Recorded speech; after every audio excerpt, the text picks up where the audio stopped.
Good morning. Morning, everyone. Okay, Cup.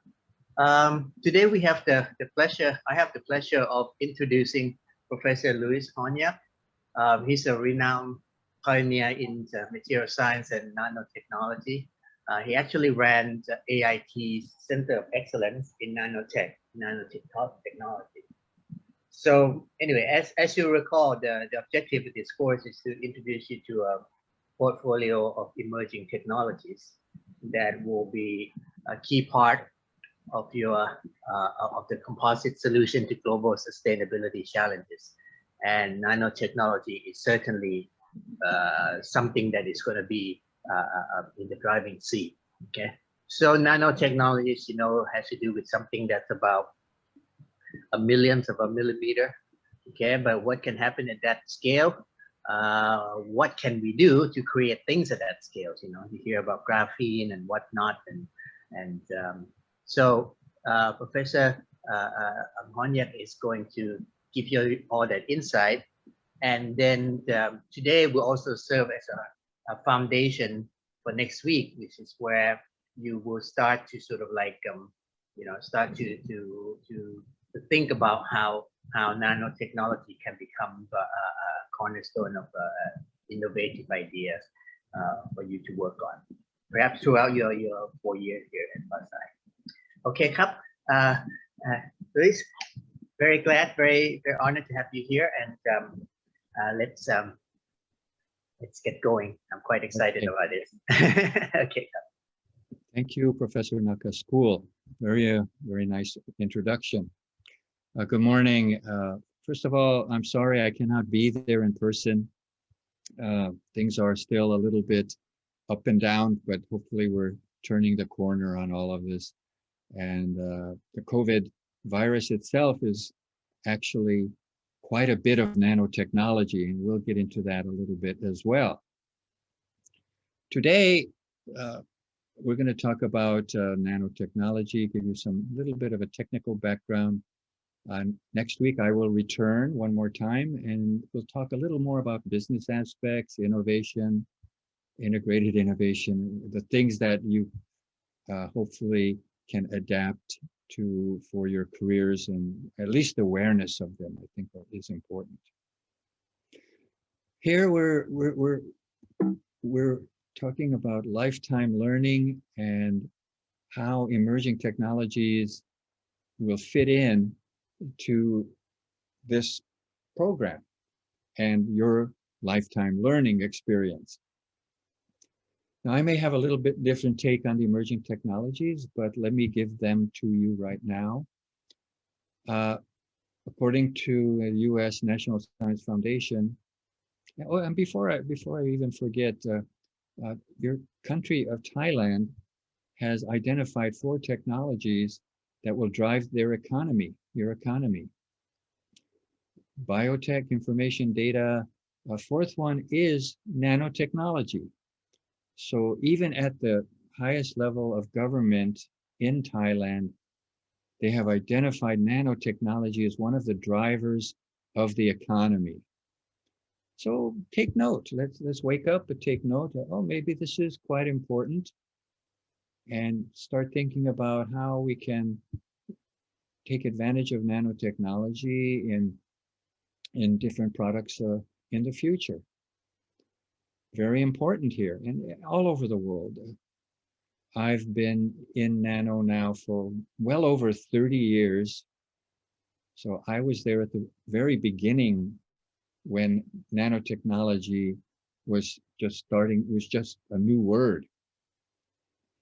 And I've watched its development over the years. At first, there was a lot of hype about the promise of all these products that are going to come out. And we'll talk about those next time in greater detail. And there was a lot of hype, a lot of buzzwords, you know the stories. However, all of it is proving true. Your cell phone is the most amazing example of a nanotechnology. The transistors in your cell phone are less than 20 nanometers, and within a few years will be less than 10 nanometers. What is a 10 nanometer? Well, we'll get into that in just a minute. So the whole idea of nanotechnology in this NBIC and then R is that actually nanotechnology is core to all of them. Biotechnology occurs at the nanoscale. We'll talk about how nanotechnology is across the board in terms of its influence over all of these emerging technologies. So let's focus on nanotechnology today, but we cannot help but also talk about all these other technologies. It's just, they're all integrated. When you talk about integrated innovation, all 4 or 5 of these things are together. They piggyback on top of each other. So we have nanotechnology, biotechnology, information, and then probably one you haven't heard so much about is the cognitive sciences. I'm writing a book right now called Emerging Technologies and the Augmented Age. The augmented age is going to be about transhumanism, the blurring of the boundaries between biology and physics and engineering, and how AI is going to play an incredibly huge role in many aspects of our lives that will directly impact our lives. So how much do we need to know? Well, the goal of this course, whether you go on in this field or not, is awareness. And that's of course, the faculty will agree with me, is awareness about these things. So, hey, maybe somewhere along the line, this may make sense to you and you can turn it into an opportunity. You can benefit humanity. Of course, that's the whole point here. And of course, stay with it for the rest of your life because they will impact your life for the rest of your life. Of course, I mentioned this phone. Well, that's only going to get better and better. And as someone coming from a previous generation, the baby boomer, I guess is what they called our generation, this is absolutely phenomenal when what the cell phone can do. So this is all because of nanotechnology. Nanomedicine has made incredible strides in defeating many kinds of cancers. So don't ever underestimate the power of nano. It's phenomenal and it's going to be with us for a very long time. Information technology has impacted us. Biotechnology, for example, the detection of the virus. How do you think that occurs? It's by nanotechnology. The virus itself is nature's nanotechnology. It's about 100 nanometers in diameter, COVID-19 virus. The spikes on the virus are nanoscale. So we have to, in order to defeat this virus, we have to create nanotechnology antibodies. And but that's what they are. I mean, antibodies are at the nanoscale, as are many biological functions. And then at the end, we add robotics. Robotics actually is a culmination of all of these, if you want to think of it that way, okay? Why is the cognitive sciences important in robotics? Well, there's a very simple answer. Or let me say a simple question. Are robots able to acquire sentience? Are they going to be able to be aware of their own existence? And my answer is yes. The science fiction is absolutely spot on. iRobot, movies like that. When things become highly complex and you have an intelligent system, circuitry, that circuitry can create its own logic, its own feelings, if it were. Call it emergent properties. And please make a note of this. Emergent properties are what drives intellect. And this is what we're going to talk about today. All right, so look at NBICR. We added the R. These are the 4 roughly defined emerging technologies, and they're highly integrated, okay? And here's a nice picture. This is from National Science Foundation. And they call it Nanobioinfocogno, or NBIC. And the goal is converging technologies, and we can call them converging as well, because they're coming together and in many ways are inseparable. So yes, we're going to focus on nanotechnology today, but we're going to talk about bioinfocogno all the time. So this is how we're going to look at it. All right, so we can start. Let's talk about nano. This is nanotechnology first lecture. We have to figure out what exactly it is. Now, is it chemistry? Is it physics? Is it biology? Is it engineering? Is it material science? Or is there a component of nanotechnology and nanoscience, I like to say, in all of these things? Is it an academic discipline, a standalone academic discipline? Just like a lot of courses in some of your courses in BSI are not standalone academic disciplines, they're integrated disciplines. There's nanobiotechnology, bio-nanotechnology, nanoelectronics. So there's convergence of many, many fields coming together to diverge into actually hundreds of new academic disciplines. Nanoelectronics, that was not a word during the micron age, microcircuits, right? But it is now. Now we have nanoelectronics. Again, your cell phone is the best example of that. Also, take note, for the first time in a big way, societal implications of nanotechnology are being considered. Why? Well, we want to get ahead of the technology. We want to know what are the risks and benefits before we release a product. Of course, with industry, it's hard to control. Thailand does have a nanotechnology safety program, for example, and many products are labeled contains nanomaterials. And by the way, do you know which products have nanomaterials? Okay, how many students use cosmetics? Raise your hand. Of course, I can't see you. But how many of you use cosmetics? Well, guess what? All cosmetics contain nanomaterials. Did you know that?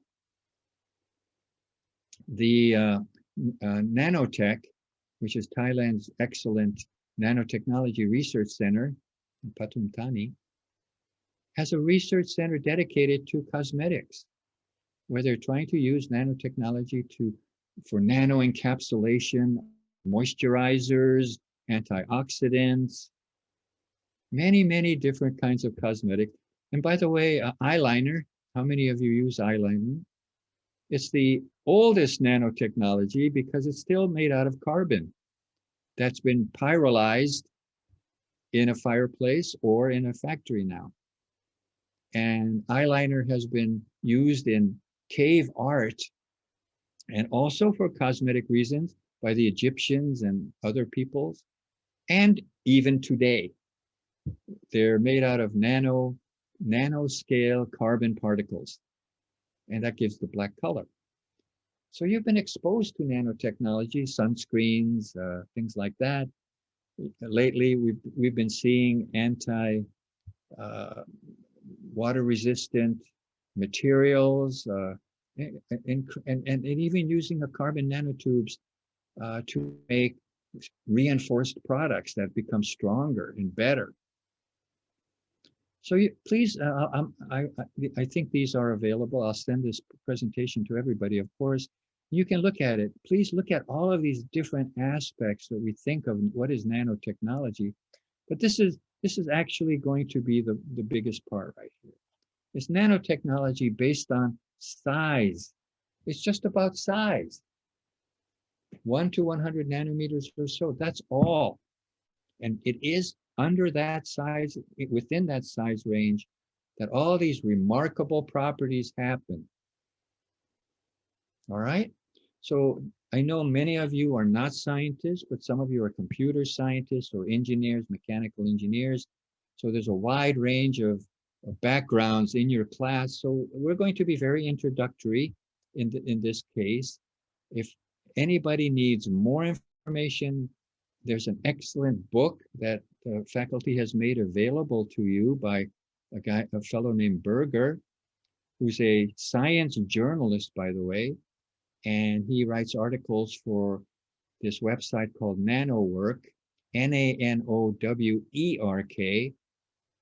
I highly recommend all of you to get onto that blog, okay?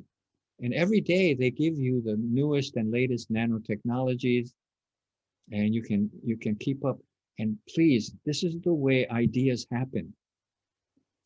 When you're sitting around thinking, oh, what should I do? I want to start a business. Maybe many of you, I think I have interviewed about 30 of you, so if you remember me. All of you are brilliant and absolutely entrepreneurial. A lot of you want to get into business and start a business, so that's understandable.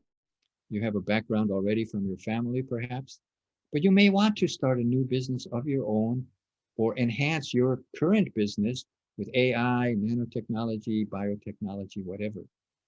So look at it this way, that keep in mind when you're sitting around thinking of, what you can do. And by the way, a few years ago, I taught this course. I had the students do a business plan research project, and you would be amazed at all the incredible ideas that they came up with. Absolutely impressive. So I'm not worried about your incredible ideas. They will come. So all we want to do is develop this basic understanding of nanotechnology today and next week, and it'll stay with you forever, I'm hoping, and you'll be surprised, even if you don't do a business in nanotechnology, it's still going to impact your life in a big way. Okay, so please look through this with nanomechanics. So many conferences on nanotechnology everywhere. How many patents? Thousands and thousands of patents already utilizing nanotechnology. So it's here. How many businesses? We'll talk about that next time in greater detail. Thousands worldwide. All right, so a lot of people are taking this seriously. Okay, let's move on to the next one. Biotechnology, of course. This is a picture of a generic virus, rotavirus, similar to COVID. Inside, you see it's either going to be single-stranded DNA or RNA. If it's RNA, it's called a retrovirus. I believe COVID-19 is a retrovirus. So it uses RNA, which is ribonucleic acid, as opposed to DNA, which is deoxyribonucleic acid, to replicate itself once it infects a cell. But this is biotechnology, and the virus itself is nano. These spikes that you see on the surface are absolutely nanoscale. And there are images now of viruses that are so incredibly accurate and detailed that it'll blow your mind. There's new technique called cryo-electron microscopy. And I'm hoping I have a picture of that. I'll try to share that. The detail is phenomenal. And it is because of these techniques that a vaccine was developed so quickly. Once we knew the structure of the spikes, for example, and to the molecular detail, we can see molecules and atoms now, no problem. Then we said, oh, this is what we need to make. And that's why the viruses, that's why the antibodies and virus, all of that came out, and the vaccines came out all so quickly. Yeah, indeed, the vaccine is quite valid. So let's make sure we understand. All right, so this is biotechnology. There's a phenomenal amount of technology available now. HPV, human papillomavirus, we understand that. We can detect all 118 or so variants in one test. You say, oh, you have the 18, that's not a good one, or you have the others, it's not those are okay. So these are all because of nanotechnology, nanosensors, antibodies, things like that. And of course, biotechnology goes beyond virus technology, of course. We use silver nanoparticles to kill bacteria. And you can go to your local Home Pro and you'll see silver pure water purification systems, air purification systems, and the silver nanoparticle is now the most widespread nanomaterial on the market today. You can see sinks and showers. It kills the mold, it kills the fungus, it kills bacteria. It's very well everywhere now. But that's part of bio nanotechnology. The nanoparticles come from nanotechnology. And of course, the bio is the bacteria and other things that are designed to work together. Now, how much is bio? And biotechnology is actually a subset of nanotechnology. Why? Because nanotechnology goes beyond biotechnology. And we're going to show a picture of how that happens in a minute. But anyway, this is just an artist's rendition of a viral particle. Information technology, information science, information theory, all because of nanotechnology. We need smaller and smaller devices in order to capture electrons. We can capture 1 electron. How do you do that? Well, we have a little nanotechnology cage. This is a picture of a quantum computer. By the way, this is already outdated. They have quantum computers now that have solved a lot of the issues. For example, error. Quantum computers have a lot of error. That's been getting there. You can already do quantum computing on cloud. What is quantum computing? Well, the computer scientists know. But quantum means down to the atomic and molecular level, the electronic level, the photon. These are all quantum particles. And they behave a little bit differently, well, drastically differently actually, than bulk materials. So you have these quantum particles. And quantum computing is basically not digital anymore. Remember, digital gives you the option between 1 and 0. Quantum computing gives you the option between 1 and 0 plus 0, 1, plus 1, 1, 1, 1, plus 1, 0, 0. So they're called superpositions that you can just add together. And it will increase our computing capability 1,000,000-fold or more. How is that possible? It's already unbelievable, in my opinion.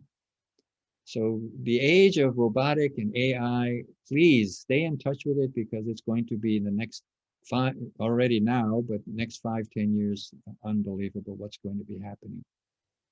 So information technology right now is going into beyond the integrated circuit digital age. Quantum computing is taking us there. We're going to solve incredibly complex problems. And one of them, let me again emphasize the integrated aspect.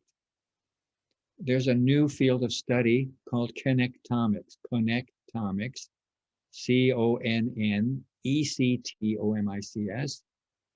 And the goal of this academic discipline and research program is to map the human brain. There are 100 billion cells in the brain and over a trillion connections, if not more. And how do they do this? Well, they've already mapped the brain of a little fruit fly. A fruit fly is a very, very small insect. And they've mapped the brain and they know where every connection goes. Well, the goal of cognitive sciences, and we're going to refer to that very, very quickly, very soon, is to create a synthetic human brain. That's the goal of cognitive science. This connectomics will give us a biological view, a biological perspective of how the brain is wired. It's amazing. All right, there'll be more about all of this later, so I'm not going to spoil your anticipation here on that. But anyway, this is a basic quantum computer. It operates at very close to 0 degrees Kelvin, which is almost absolute zero. And it works. It already works. So we're going to be doing this. Try to imagine, this is a lot of it due to nanotechnology and our future in AI and human interfaces. By the way, it's already happened. They've already allowed one person to just think about moving a prosthetic arm and it moves. What's coming, huh, folks? Let's be ready for this. Entropy, of course, those of you that have chemistry, physics, engineering know this explicitly.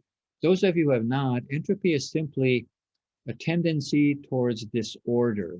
Like when you were little kids, I'm sure your room was in perfect cleanliness and order all the time, correct? Okay, most of you say no. And your mom and dad would tell you, hey, clean up your room. Well, that's entropy at work. So it's a tendency towards randomness in chemistry and physics, right? But also in information theory, we use the same equation. Again, the message of this slide is just to tell you again how there is a convergence of all of these sciences that in the past had nothing to do with each other. Now they're converging. And the second thing, please, I'd like for you to remember is about just emergent properties. Please look it up in Wikipedia or wherever, but it's how a group, like a group of cells, can actually come up with something unexpected. That's how our brain evolved. All of a sudden we had 2 neurons, then we had 100, then you had 1,000, and then from the 1,000, something unexpected happens. The picture here is of ants. This ant here is sick. So somehow the other ants have formed a corral to keep it out. How did this happen? Did the ants have a brain that said, hey, this guy's sick, we have to do it? No. The ants have about 20 or so, maybe to 100 different chemical signals. That's all they have. Ants operate by exchanging chemical signals with their antennae, right? And from this, an emergent property have evolved that defines their incredibly complex social structure. So this is just one example. But this is entropy. This is part of it. This is how all of these things are coming together.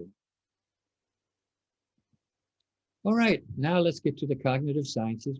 We all basically have an understanding of information, big data, the Internet of Things, computing capability that's still linearly increasing according to Moore's law. All of these things, we've been, and of course we know the capability of our cell phone and computers, and of course our supercomputers. But now let's look at what are the cognitive sciences. They are philosophy, and right away you're thinking, wait, what's the heck with philosophy here? Okay, psychology, anthropology, linguistics, neuroscience, and artificial intelligence. The idea is to create a human brain. They decided these are the things that we need to be expert at in order to create a synthetic human brain. Why does a synthetic human brain need philosophy? No, I wish I were there to have a seminar, we can discuss this, over coffee at a cafe would be great. We'd sit down and discuss, what do we need philosophy for? Well, if we are going to be interfacing with our brain in a prosthetic device, or actually realistically implanting certain circuitry in our brain. It sounds a little bit scary. Brain control. For example, they can put in a circuit in my brain anytime that can turn me into a chess grandmaster. Well, is that ethical? We have a lot of discussions about all these things that our new age is bringing upon us. Am I cheating if I do that? Excuse me one moment.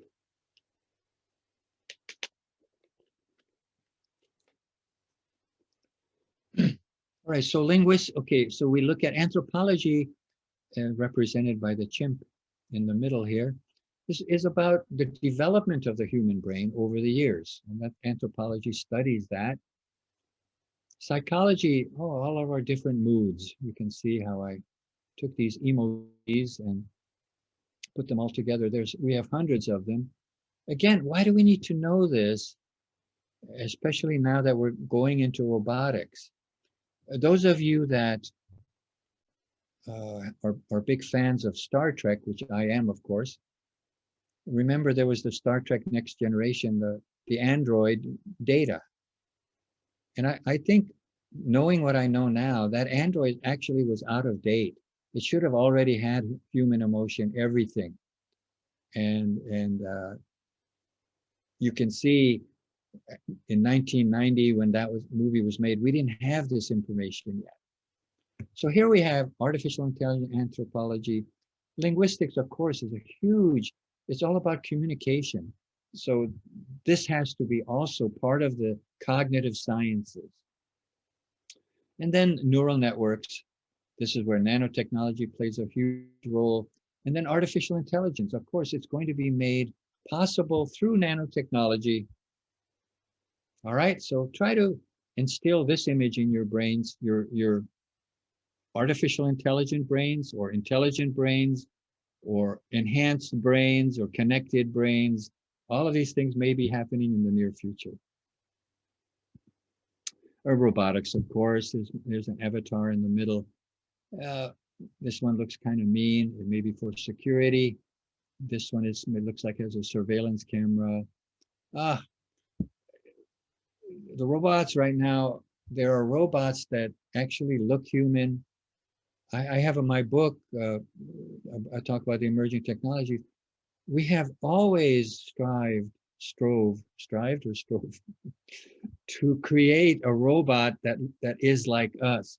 Even in the 1700s, they created robots that sing, play the piano. Mankind has been obsessed with creating images of itself, and robots are that. So think about how the technology is advancing at an incredible pace. We also need to be ready for this. We need to understand the philosophy, the psychology, the anthropology, the linguistics. The neuroscience and the AI that's natural science. We move along with that, but these other things are also important. Okay, so where are we going? I just want to emphasize, BASI is more than about technology. We know that already. So there's a balance. You can look at this on your own. Are we going to be knowledge society, personal freedom, greater good, global citizen? We all know the nightmare stories of the exploitation of technology to enslave the whole world, right? There's always going to be an evil scientist is going to use advanced technology to do a lot of crazy things. So try to figure out, please look at, I don't want to get into too much detail because we want to talk more about the technology today, but all of these things can be good or bad. The technology is simply how we use it. The global drivers of technology are, of course, are geopolitics, socioeconomic development, coming from business, right, driving everything. How do we do that in an equitable way to to really have this part of the. So we need to understand the digital divide. We need to understand how curriculum will be development. We definitely need to understand the environment. We need to have knowledge. Hopefully, this class will place a little brick in the wall of your knowledge. And we also have to understand what it is to be human. We have to redefine that. We've been getting away from that with all this technology-driven aspects of our society today. So let's keep an eye. This is to file in the back of your mind. Where are we going? Where are we heading with all this technology? Once again, can we turn a polluted earth into one that is not polluted? Can we prepare in a sustainable way? Remember, this whole BASI is about sustainability. Is nanotechnology going to be one of the drivers of sustainability? It can definitely provide the technology to, I would say, cure what ails us. It can remove CO2 from the atmosphere. It can collect water in the desert. It can do many things that will be beyond your wildest dreams, maybe through some of your innovations. But can we do it? The 21st century is going to be about transhumanism, tech humanology, the global citizen. That's President Warasak's push on that. Augmented age, where the augmented age is augmenting our own human capability. And that's happening right away. And of course, are we going to become Robo sapiens? We'll see. All right, so these things are important from a philosophical. This is why philosophy is important. This is why psychology is important. Do not neglect them. Are you nano ready? Are you bio ready? Are you info ready? And are you cogno ready? Are you robo ready? Are you ready for this augmented age? Right? Are you ready? It's going to be up to you. Now, don't get me wrong. You can live your life without knowing any of this. Because you're brilliant people, you will have a great and wonderful life. But can you have a better life if you know a little art, if you know a little science? Here's a picture of T-Rex fighting a Triceratops, an age-old battle. Somebody won, somebody lost. Imagine T-Rex won more. But are you ready? Or are we all going to go extinct? Okay, let's figure out nanotechnology now and understand from the bottom up, what is nanotechnology? We start with some definition. It's from the Greek root nanos, which means dwarf or little old man. Well, I qualify for this one for sure. And nana and none come from nanotechnology. The prefix in nanotechnology indicates extreme smallness, means 1/1000th of a meter, a liter, or a gram. We're mostly involved with the meter. So the nanometer is 1/1000th of a meter. How small is that? Human hair is about 100 microns, anywhere from 50 to 100 microns in diameter. And you know what? We can barely see that, right? We can barely see our hair, a single strand. A carbon nanotube with 1 nanometer diameter is 100,000 times thinner than a human hair. All right? That's very small. So here's a nice scale. Again, pictures are a great way to learn things. Here we start out with our good friend, the ant, is about 5 millimeters. The dust mite, which by the way are everywhere, about 200 microns. The human hair, 10 to 50 microns, I think maybe even 100. Some people have really thick hair. Red blood cells, 2 to 5 microns. Again, we need we need a microscope to see that. And then DNA is 2 to 12 nanometers diameter, depending on its state. On the synthetic side, we have micro electromechanical systems. Now, are you guys familiar with this? Because believe it or not, they're everywhere. They're in your computer, they're in projectors. In any projector nowadays, there are actually millions of micro, which are called MEMS, by the way, don't forget this acronym, micro electromechanical systems, which is MEMS. And these mirrors are what make your image high quality. The actuator, the airbag actuator in your automobile is a MEMS device. How small is that? Very small, but your life depends on it. Okay, quantum corrals, these are atoms and molecules. We have no problem seeing them now. None, zero. We can actually see into atoms. And then, of course, there's carbon nanotubes, which is just a hexagonal rings of carbon made into a tube. Some of the strongest materials known to science. So nanotechnology is about very small things. So let's look at a formal definition. It's research and technology development at the atomic, molecular, and macromolecular levels in the length scale of approximately 1 to 100 nanometers. Now, I would consider a 1,000 nanometer, which is 1 micron, nanomaterial, but it's at this scale that you get the remarkable properties. To provide a fundamental understanding of phenomenon materials at the nanoscale and to create and use structures, devices, and systems that have novel properties. Obviously, we wouldn't care at all about nanotechnology if they didn't have novel properties because of their small and or immediate size. The novel and differentiating properties and functions are developed at a critical length scale of matter, typically under 100 nanometers. Okay, so everyone gets that. These things are really small. It's just a good question throughout. So the emphasis is not just miniaturization, right? It's actually qualitative difference in the property. Absolutely true. Good point. It's excellent point. It's not just making things small, because your transistor is basically smaller. But does it have novel properties? It's faster, but it doesn't really have novel properties. It's just faster and smaller. But there are things that are very small that have novel properties. For example, if I make gold very small, it actually looks red. And you've seen it before. You've seen it in the colored glasses in Thailand, India, other places. So there are excellent properties. Not all nanomaterials have novel properties, but basically a lot of novel properties are nanoscale. Okay, so please understand the difference.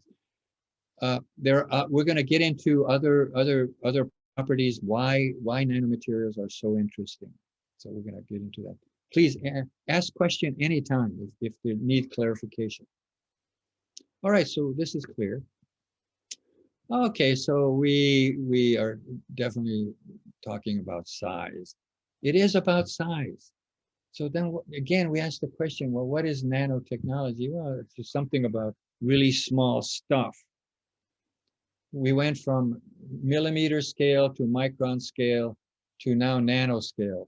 Dr. Punjab was saying about the natural tendency to miniaturize. Okay, we're getting there. We're getting so small, it's atomic scale now. However, we're also realizing that as we make things smaller, things are no longer have bulk material properties. They're starting to have what are called quantum properties. And we're not going to get into quantum mechanics right now, but we're going to understand that quantum properties are more about atoms and molecules than about bulk materials. So this is a technology that's about size. Now here's some of the special properties. Nano gold is red, and we see it in the beautiful stained glass, where inside the glass you have nanoparticles of gold. Well, and by the way, they figured this out 2,000 years ago. This is not new. Somebody innovated. They say, hey, I'm going to mix gold with glass. See what happens. Who thought of that? There was some craftsperson a long time ago that said, I'm going to mix gold with glass and heat it up and cool it and see what happens. It turns out they made a red glass. And the person said, oh my God, this is amazing. Metals become semiconductors when they get really small. Gold becomes a semiconductor when it's 2 nanometers in diameter. All of a sudden, these materials have lower melting points. You have higher purity. Small chemical, physical forces become very important. You can have ballistic electrical conduction at room temperature. Ballistic electrical conduction is not superconductivity. It's actually better because it happens at room temperature. Carbon nanotubes are the example for that. The strongest material, again, carbon nanotubes, graphene is also another nanomaterial. Catalytic activity, again, known for hundreds, if not 1,000 years. Catalysts make things happen, make chemical reactions happen. The formation of soap, which is again a nanotechnology, because of catalytic activity in fireplaces that they were burning fat. All of a sudden, they found out that ash particles acted like catalysts to form soap. And of course, high collective surface area. We're going to study that in a little bit. Every now and then I see a mistake here. Look at that. Nanomaterials are materials with at least one dimension along the nanoscale. So you can have something that's as a meter long, but if it's 1 nanometer in diameter, it's a nanomaterial.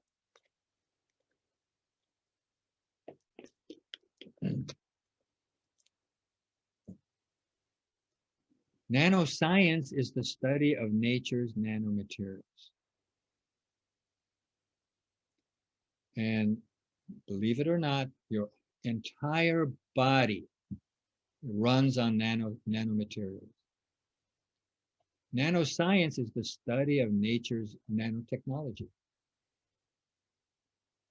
Nanotechnology is the application of nanoscience for the purposes of industry and commerce. So this is applied nanoscience, applied technology, it's actually engineering, right? So again, you talk about nanoscience and nanotechnology. We use them interchangeably, but this is good to understand these definitions. Okay, let's look at this picture. One of the characteristics of nano is the horizontal nature. And what I mean by that is if I take these arrows, you can see they're horizontal. And you can see that if I look at the academic disciplines right here, and that would be environmental science, physics, biotechnology, biology, computer science, geology, biomedical engineering, chemistry, mechanical engineering, astrophysics, medicine, social science, and add about 100 more. Even the social sciences like philosophy, and the philosophers from 2,500 years ago were already talking about materials that are really small. They just didn't call it nano at the time. They were thinking, oh, this is something special. So philosophy and science have been linked, and philosophy and art and science have been linked also forever. But nano, you can teach some part of nano in every single one of these courses. All right? Okay, that's clear. Now let's move to nanotechnology. We look to industries, construction, food, packaging, aerospace and defense, textiles, agriculture, information, waste management, healthcare, healthcare, very big, transportation, electronics, chemicals, recreation. My tennis racket is nano. Badminton rackets have nano in it. All right, it's just unbelievable the impact of nanotechnology and technology. Add again about another 100 industries. All of the Fortune 500 companies have some kind of, if they work with materials, have some kind of nano component. The pharmaceutical, it's all nano now. Nano encapsulated drugs, time release at the nanoscale, things like that. They're very efficient in delivering targeted drug delivery to cancer cells to kill them on the spot. No need for chemotherapy. And then, of course, the last one is the nanomaterials themselves. They come in all, everything can be made nanoscale except the gas, of course. So metals and alloys, ceramics, glasses, biological materials, enzymes, ribosomes, cristae in mitochondria, DNA, RNA, cell membranes. Well, are those important to you? Well, you're made up of them.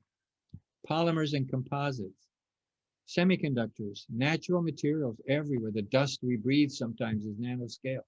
Pollution, micron to nanoscale. Does that worry you a little bit? I'll tell you one thing. If I'm in the big city, I'm wearing a mask. I don't care about COVID or not. When I'm on the BTS, I'm going to be wearing the mask. I don't care if COVID is long overdue and done, because I don't want to breathe air conditioner, bacteria. I don't want to breathe pollution.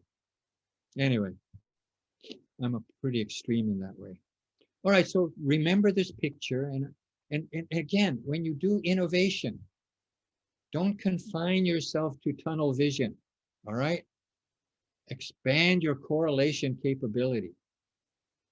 I think we talk about that later. If you can correlate in a powerful way, you can innovate in a powerful way. So if you're a mechanical engineer, look into biology, see what can be done there. There's a lot of interface. If you're a chemist, if you're a business person, look into AI, look into material that you want to market. Can you enhance it with nano or bio or whatever? All right. So without going into too much more detail, we only have 3 hours. I have a question on the nanoscale. So basically what nanotechnology helps us is like to being able to explain what happens at a nanoscales. For example, like the existing solution, like the one that you name up as an example for the gold one. So Yeah. at first we didn't quite understand how it's connected together, but with the nanotechnology, they were able to explain this consequence. Yeah. And, Yes. Oh, okay. Absolutely. They didn't know about nanotechnology 2,500 years ago. Well, I'm saying, let's say they knew about the nanotechnology, but they didn't know about the nanoscience. They didn't know these were small particles. Now, the philosophers talked about small particles from everywhere, India, China, wherever. And they said, oh, if you break this up into smaller particles, you have atoms. So, but it's only now that we were able to see these things. It's only for about 30 years that we've been able to see nanomaterials, nanoparticles. Now we can explain it. I don't know if I'm mistaken, but I think there was a paper or two a couple of years back about, you know, the Damascus steel. Oh, yeah. It was apparently that has some kind of nano carbon tube in it or something. I don't know if that's true. Yeah, absolutely true. The Damascus sword was 1,000-some years ago, and the people who made the sword, it was from India. The steel was from India. Then the Middle Eastern area developed it, hence the name Damascus. They fired it up. It turns out the Indian steel that they had a high carbon content, and that's hard to remove carbon from steel, as you might know. But then you start forging it and pounding it and pounding it and pounding it and pounding it over and over and over again. And they found out they came up with a sword that was incredibly flexible. And again, the samurai sword of Japan, similar, highly flexible, incredibly sharp, and incredibly strong. So the Damascus sword. And then now they found out, they found out about 20 years ago or so, that the sword had a high level of carbon nanotubes. Amazing, isn't it? And it's these carbon nanotubes that gave this steel this incredible property.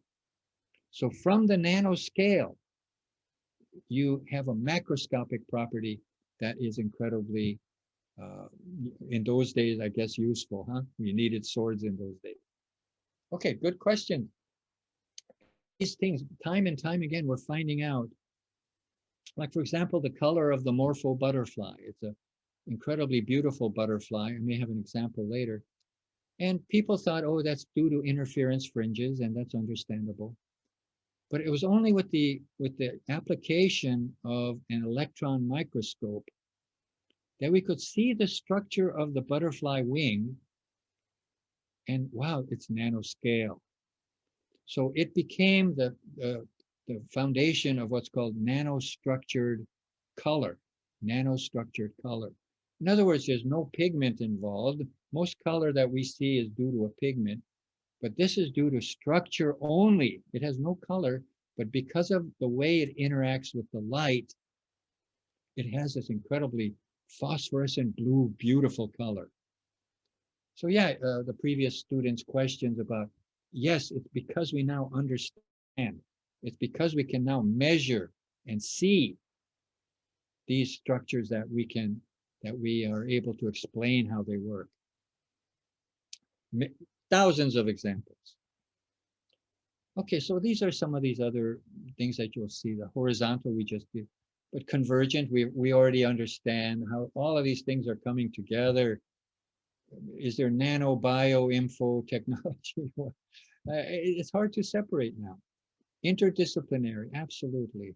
I think at your university you have an interdisciplinary, you have a nanotechnology program, I think through ISE. And the platform, although it's about nanotechnology, but there's bio in there, engineering, physics, chemistry, all of it is there if you want to get your degree in nano from your university. So interdisciplinary, and you saw the horizontal picture, yeah. It's enabling. They've made pants that are waterproof or shoes that are waterproof. Well, do you need those? Well, if you're hiking or if you're living in a rainy country. Oh, by the way, we had a big rain, huh? I live in Hua Hin, and that's one reason I couldn't come to lecture in person, but we had a huge rain here. But if you go outside, you don't want your clothes to get wet. So maybe you enable the textile with nanomaterials. That's been around for 15 years. Is it disruptive? Absolutely. We know that when the digital camera came out, when around 2000, about 20 years ago, boy, that's a long time ago. It was the most amazing thing. Next thing you know, people weren't using film. Why use, you don't need to buy film. So Kodak, oh my God, what are we gonna do? And this is what happens. And then of course the cell phone came. I have 3 or 4 digital cameras sitting in a drawer. We don't use them anymore. The cell phone can now do everything. Video, oh my God. I remember my video camera in 1985. I wore a battery pack around my waist. The thing was about, 50 centimeters long, and you put it on your shoulder. And now you have your cell phone, which makes better pictures. So disruptive means it changes your lifestyle. Okay, now that's one aspect, the technology, but what about the social aspect? How many of you here have dinner with your family anymore? Do you still? And during dinner, are you on the cell phone? Question. How many people in class are on a cell phone right now talking to your friends? Okay, it's disruptive. All right, it's changing the way we live. How many of you all can live without a cell phone? Wow, I don't know if I can. I mean, I rely on it for so much. I just talked to my brother in the United States. 10 o'clock. I just talked to my brother in the United States on line. Oh my God, free. I don't have to pay. the horrible telephone fees. So it's disruptive in a good way, and it can be also disruptive in bad ways. Surveillance, right? Cell phones tell the world where you are. Yeah, it's amazing. Is there personal freedom versus security issues always, and revolutionary? I think, industrial revolutions as they go, they're calling this the fourth industrial revolution. I believe the first one was steam engine, right? Then came electronics, and then came computers, and now they're going to say it's nano. Actually, it's the NBIC, all four of them. Absolutely revolutionary. But it's revolutionary that we're accustomed to the pace. It's exponential, the revolutionary part. You need to be ready to understand it and deal with it. So here we have nanotechnology in society, which is one more aspect of its horizontal nature. And I should add this actually to my slide. There is a horizontal aspect to society. Okay, horizontal.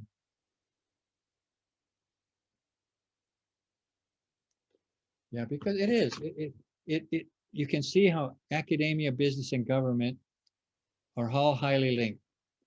Do me one important favor. Absolutely understand how these things work, okay?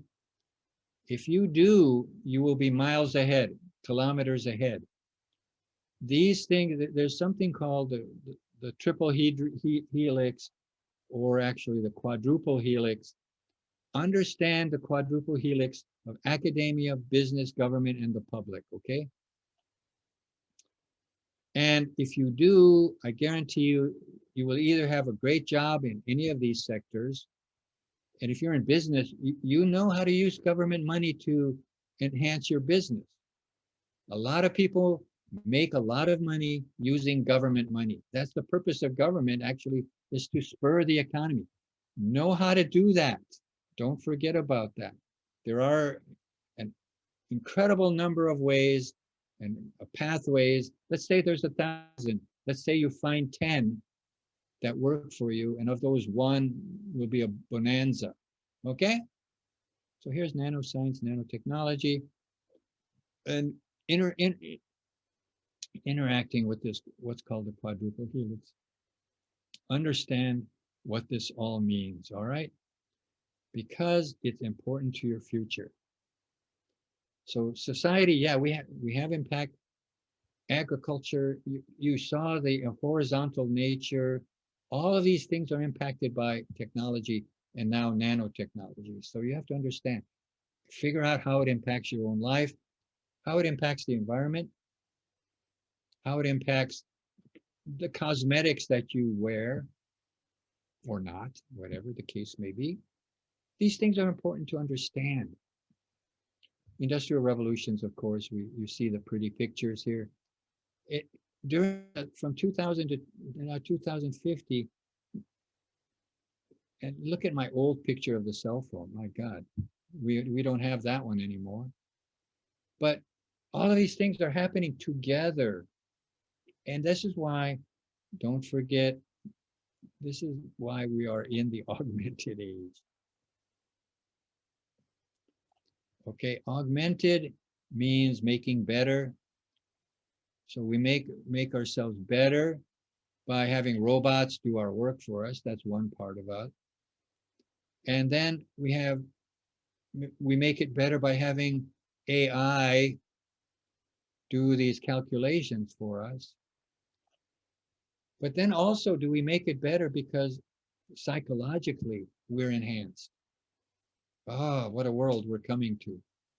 And who benefits? Who's going to benefit from this? The average person? Okay, now let me take a 1-minute break here and load up another slideshow. Stop share, discard, and close. Okay, oh, I have to open. All right.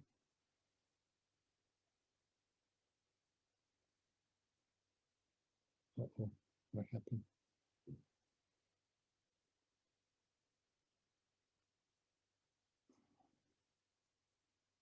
Oh, here it is. Okay. Share.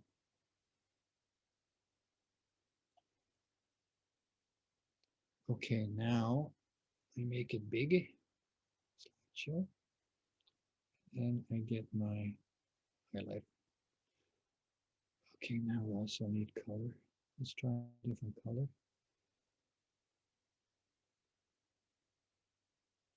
Okay, now we go to part 2. We were right on schedule. Okay. Now we go to part 2, and this is now again we want to make a special. We want to make nanomaterials something special.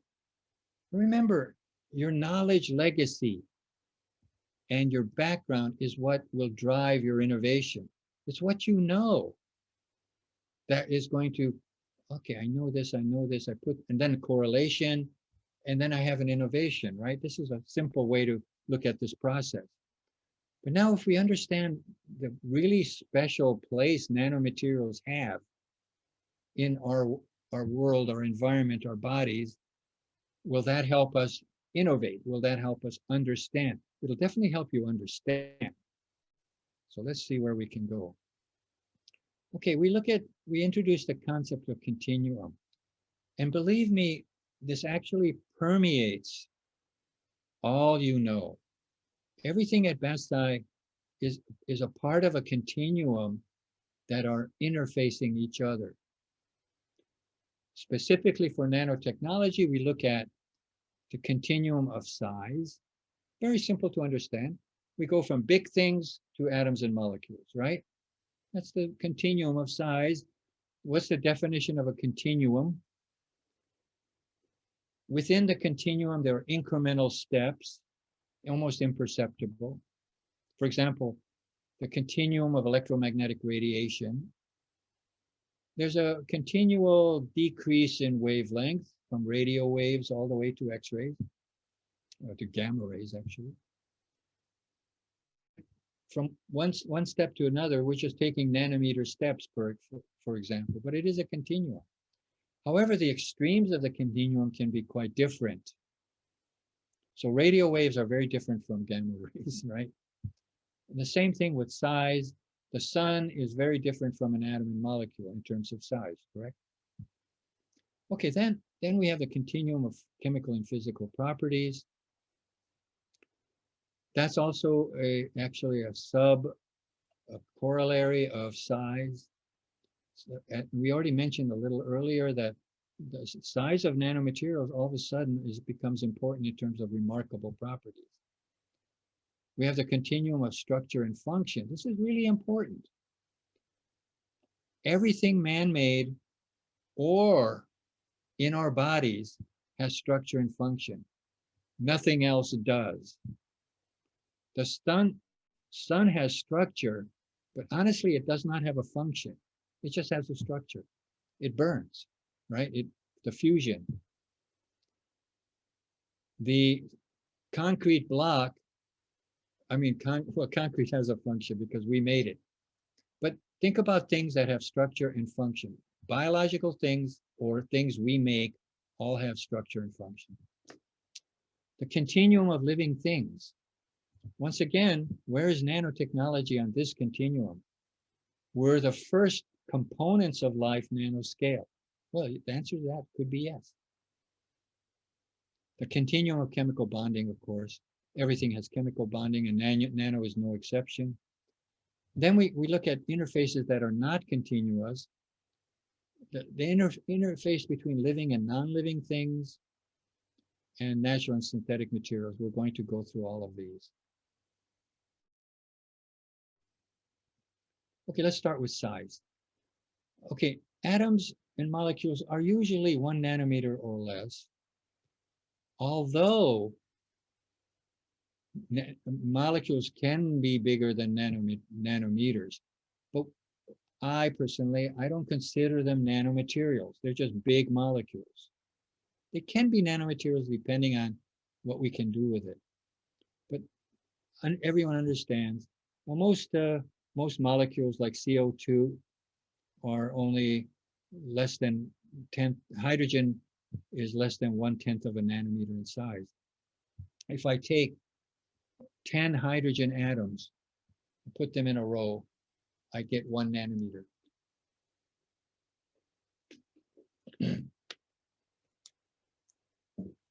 So that everyone understands that. Then on the bulk materials, we understand that. I would define bulk materials as something greater than 1 micron. 1 micron, we know we cannot see. It's about a 1/50th or so of a human hair. And we understand bulk materials because we live in that world. But nanomaterials exist at the interface between bulk materials and atoms and molecules.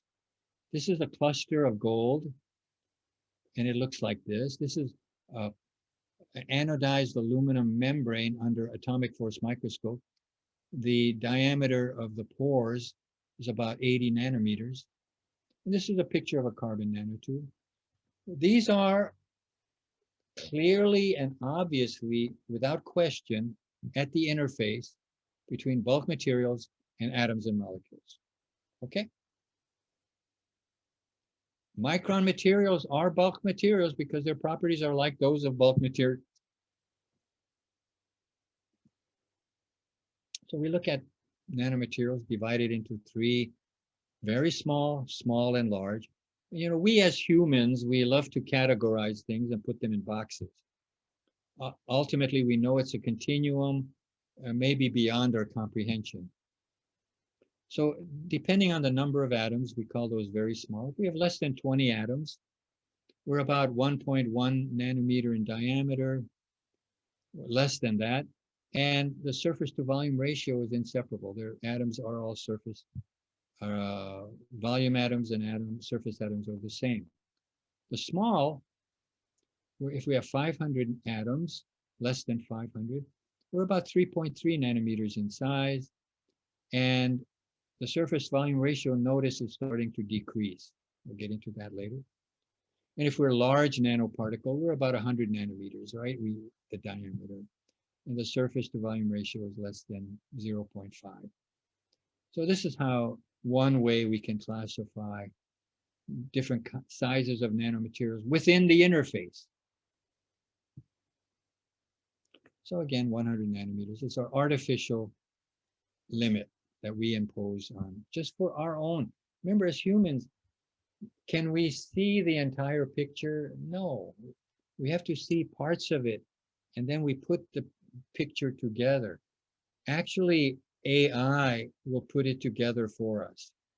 I think at that point, AI can become very dangerous. So we have to understand whatever psychology break we have to control, we have to put into AI. We have to put that control in there somehow. I'm not making a doom apocalyptic prediction here, but we have to understand that consciousness is an interesting property that people are starting to understand, and it's based on entropy and complexity. Okay, so this is you can see how nanomaterials are classified this way. Okay, the second one is the continuum of physical and chemical properties, and starting with classical physics, and those of you in semiconductor materials and engineering understand band theory. It's just that what makes a semiconductor. If we make it small, if we go to the quantum level, these bands actually become molecular orbital gaps, you know, the energies between orbitals. And we use quantum mechanics to describe. Don't worry, no quantum mechanics on the exam. But in between, we have nanomaterials that have a little bit like bulk property, but are starting to look more like atoms and molecules. So the time-independent Schrödinger equation, the Bruce equation, the semiconducting quantum dots, and the equation determining the number of electrons, the function of the energy gap of a solid intrinsic semiconductor.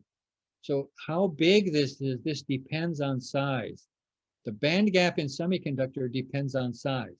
I have a picture coming. For example, if I have cadmium selenide semiconductor quantum dots, and I stimulate them with ultraviolet light, they're all going to fluoresce at different colors depending on their size. So this is a perfect example of being at the interface. And the colors range from violet all the way to red. And guess what? That's in all the colors we know. And guess what the range of size is? It's just 2 nanometers to 10 nanometers. We're not going to 100 nanometers. It's just a few nanometers to 10 nanometers, and we produce all the colors in the rainbow. I think that's remarkable. Okay, so this is, okay, at the structure function interface, this is a little bit complicated, but let's try to get it. We have what's called a stochastic domain, and that's just basically randomized chemical reaction. If I take hydrogen and oxygen, I make water. Does that have structure or function? You say the function is to make water. No, no, it's a chemical reaction that just happens. And remember, this is a continuum, so the boundaries are artificial. So we start out with chemical reactions, we end up with photosynthesis. Photosynthesis has a function. Making water can happen anywhere. It has no particular function.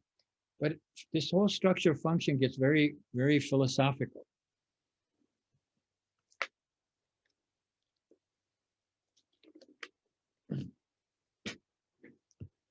Like like Aristotle said, the telos, let me give you that word, that's a good word to know. The telos of an acorn is to make an oak tree, right? An acorn is just a seed for an oak tree, right? That's what it is. And telos is a word that says purpose. It kind of indicates purpose. So anytime you have something purpose, you have something called design. Someone designed it. Okay, this becomes philosophical. We're not going to get into that discussion. I'd love to have that discussion. If anyone's interested, we can do a Zoom on that. We can discuss. But it gets very philosophical, very interesting, very quickly. All right, so here, we look at the process of, what is this here? Hydrolysis, pardon me, carboxylation to form sugar. Does that have a purpose? Putting gold diol molecules on diol molecules on a gold surface, is that a purpose? No, it just puts a monolayer on the surface. No function per se. Okay, now photosynthesis is a very complex thing. There are chlorophyll molecules that absorb the light. The light, that excited electron is transferred to the electron transport system, and that produces ATP, and that produces energy. Wow, there we have the whole show. Here's the ATP right here. But right in the middle, we have things that are right at that transition where there's a molecule called valinomycin. It's just a molecule. It's not really a nanomaterial per se, but it transports potassium cations across the cell membrane. But then there's another device that also does the same thing, but more efficiently and very specifically. It's called the K channel. What's the difference between these two? This one is still basically a chemical reaction, and this one has structure and function. Okay? Photosynthesis very clearly has structure and function. It honestly does. We don't know why, we don't know the how, but we understand that it does. Now here's the valinomycin example. Here's valinomycin, a very nice view of it. Inside is a potassium cation. And then the way it works is when it's in the blood, the oxygens, the red parts, are out. So they can be soluble in the blood, okay? However, when it sees the potassium, it folds itself in. And then what you see here are these methyl groups which are hydrophobic, which hate water, all of a sudden are very soluble in the cell membrane, which is also hydrophobic. And then it releases it, it becomes hydrophilic and gets kicked out. Anyway, this is how it works. Is this a chemical reaction or is it structure and function? We don't, it's a debate that's not important, just to understand what's going on. Okay, then we look at the K channel. Ah, wow, here's the cell membrane. And by the way, the cell membrane is a nanomaterial. It is can be anywhere from 5 to 10, 3 to 10 nanometers thick. And it's like a fluid. It's held together with protein wires to make sure that it stays in put, but it's basically a fluid. But inside the cell membrane, you have a lot of protein, kinds of insulin receptors, things like that, many things. But here's a selectivity filter, which only allows potassium to go through. And then there's a electronic potential gradient across the membrane, and then the potassium is ejected. Does this have structure and function? So you have to ask yourself that question. I absolutely say, yes, it does.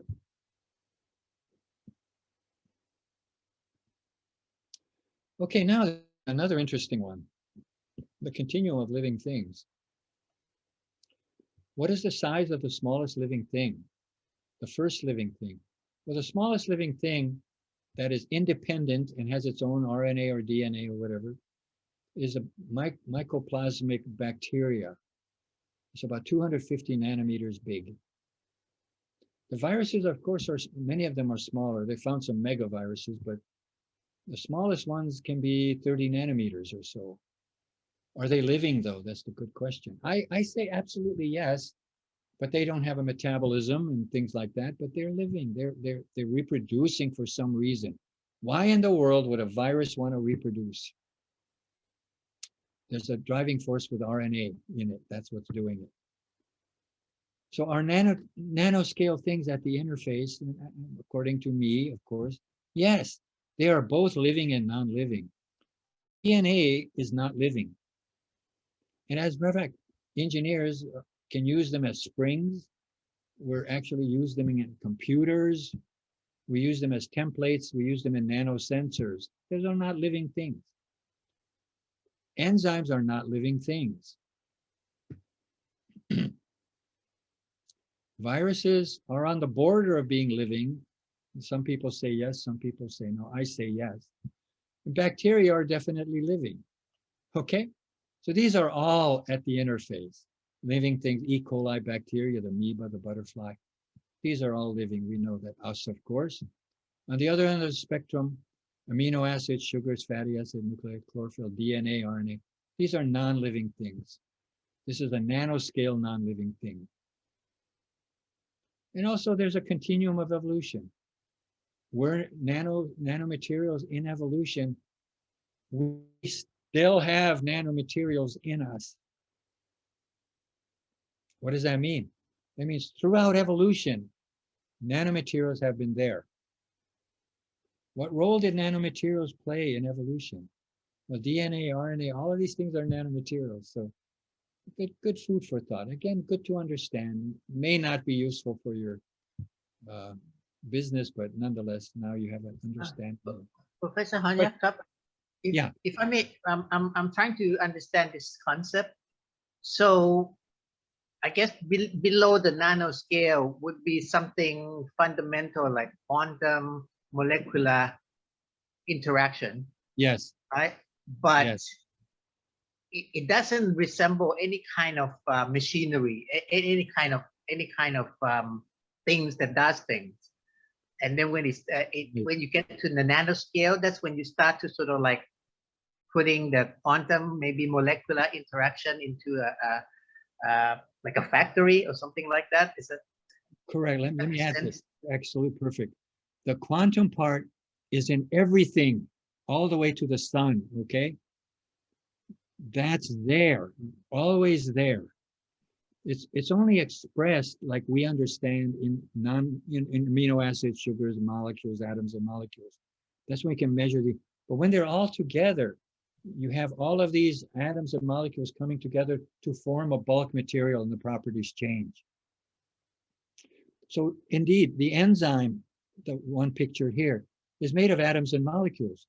All of those are quantized. Everything in the world, to our hair, to our nose, everything is quantized. It's just that at the bulk scale, we don't see that. We see bulk material property. It's not an easy thing to understand. Believe me, even me, I'm not a quantum physicist, and I just marvel. But if we had, let me put it this way, if we had a supercomputer, now we do have them now, we can model quantum behavior, no problem, of atoms only. Now, someday, are we going to have a quantum computer with almost unlimited computing capability? We can actually model an enzyme and see it work.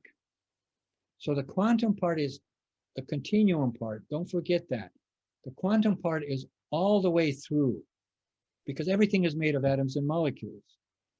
But when we're looking at it from our perspective, our limited human perspective, we say, okay, we know the butterfly, even though all of it is quantum mechanics, all of it.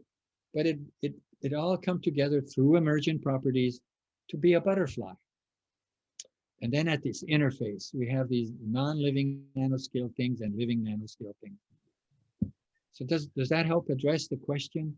Go ahead, continue. So by saying that it's the interface, the concept of it's sort of like it's beginning to have structure that's interesting. Yes. Absolutely, yes. It's beginning to look like it has telos that you mentioned. Telos, absolutely good. Okay. Good. Okay. That's a good word. Okay, gotcha. Absolutely. Okay, come. And then please, I've never thought of it that way. Yeah, I want the students to understand. Look up telos, please, and I want you all to send me one paragraph of what you think it is. All right? Can you do that? Can we do an assignment? Yes, of course, please. Okay.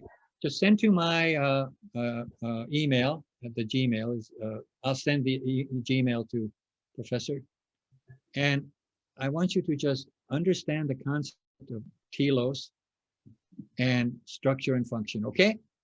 So it's due, let's say, within 1 month, because I know students need deadlines.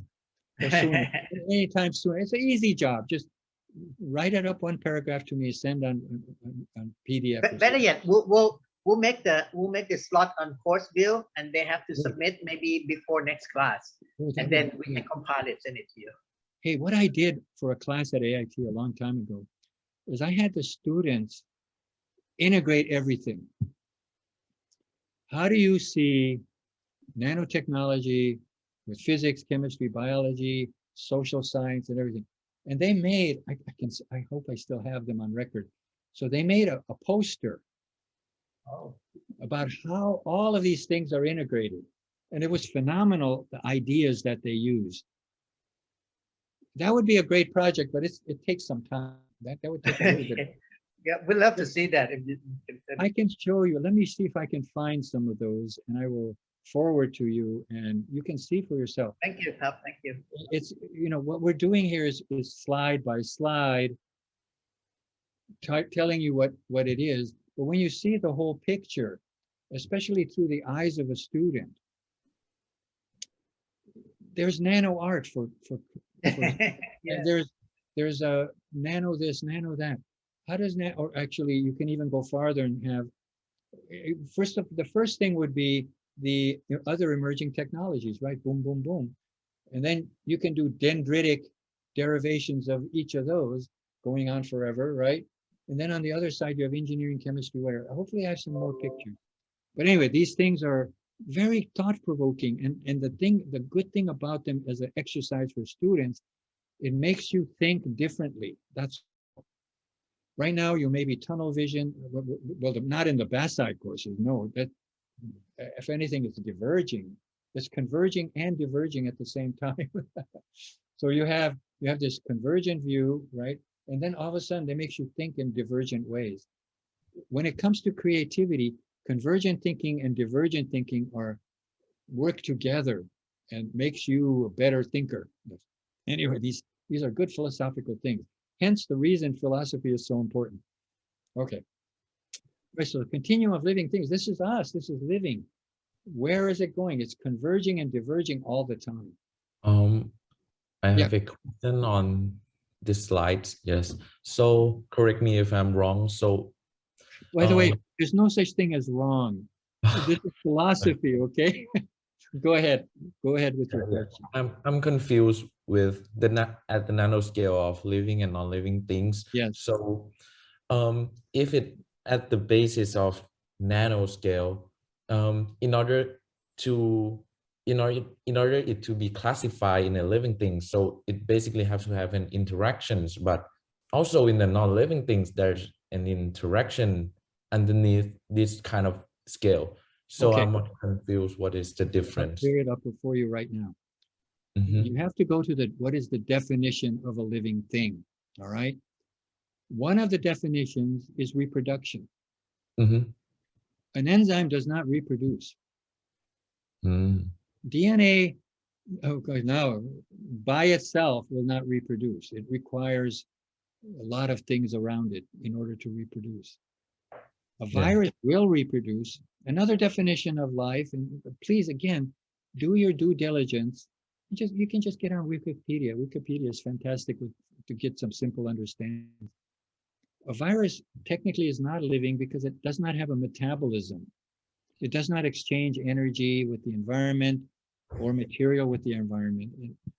And it's immobile, basically. However, the little bacteria you see here, the mycoplasma, reproduces. And it has its own, I think, DNA, right? It would be DNA, single-stranded DNA, and it has a metabolism. Now you go to larger living things, which are no longer nano, although it's all nano inside in the cell walls and all that stuff. But we know E. coli bacteria reproduce, the amoeba reproduces. Now, these things here, amino acids and sugars, I can mix all of this stuff together and nothing will happen. By the way, people have tried to create life all the time, right? And they put all this stuff in a test tube and irradiate with UV and then nothing, there's no heartbeat, right? So these things, your question is look into the definition of what is life. And if it doesn't reproduce and it doesn't have a metabolism, it's probably not a living thing. Yes. Although enzymes have a function and a structure, they are part of what makes life life. So that's a gray area. That's the way I look at it. Also, DNA by itself, it does nothing. But if you put it inside a cell, it'll cause the reproduction.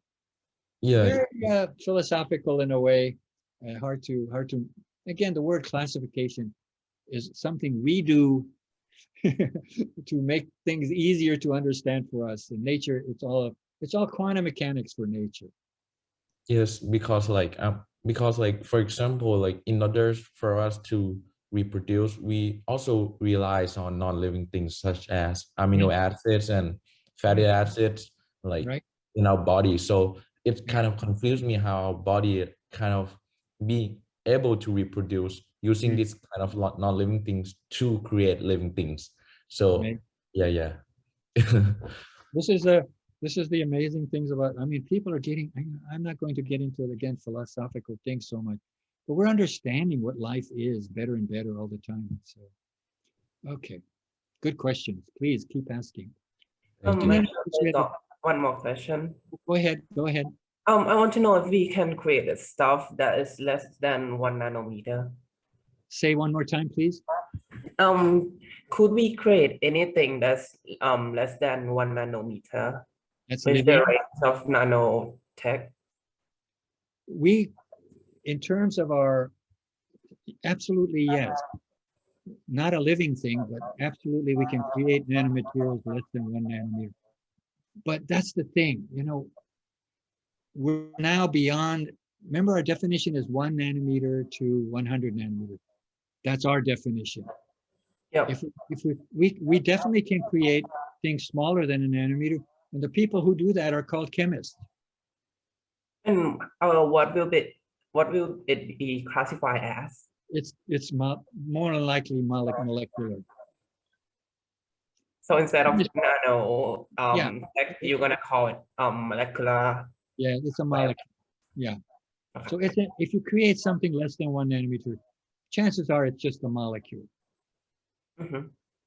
But then again, we're talking about a classification for our benefit of understanding. Okay, good question. All right.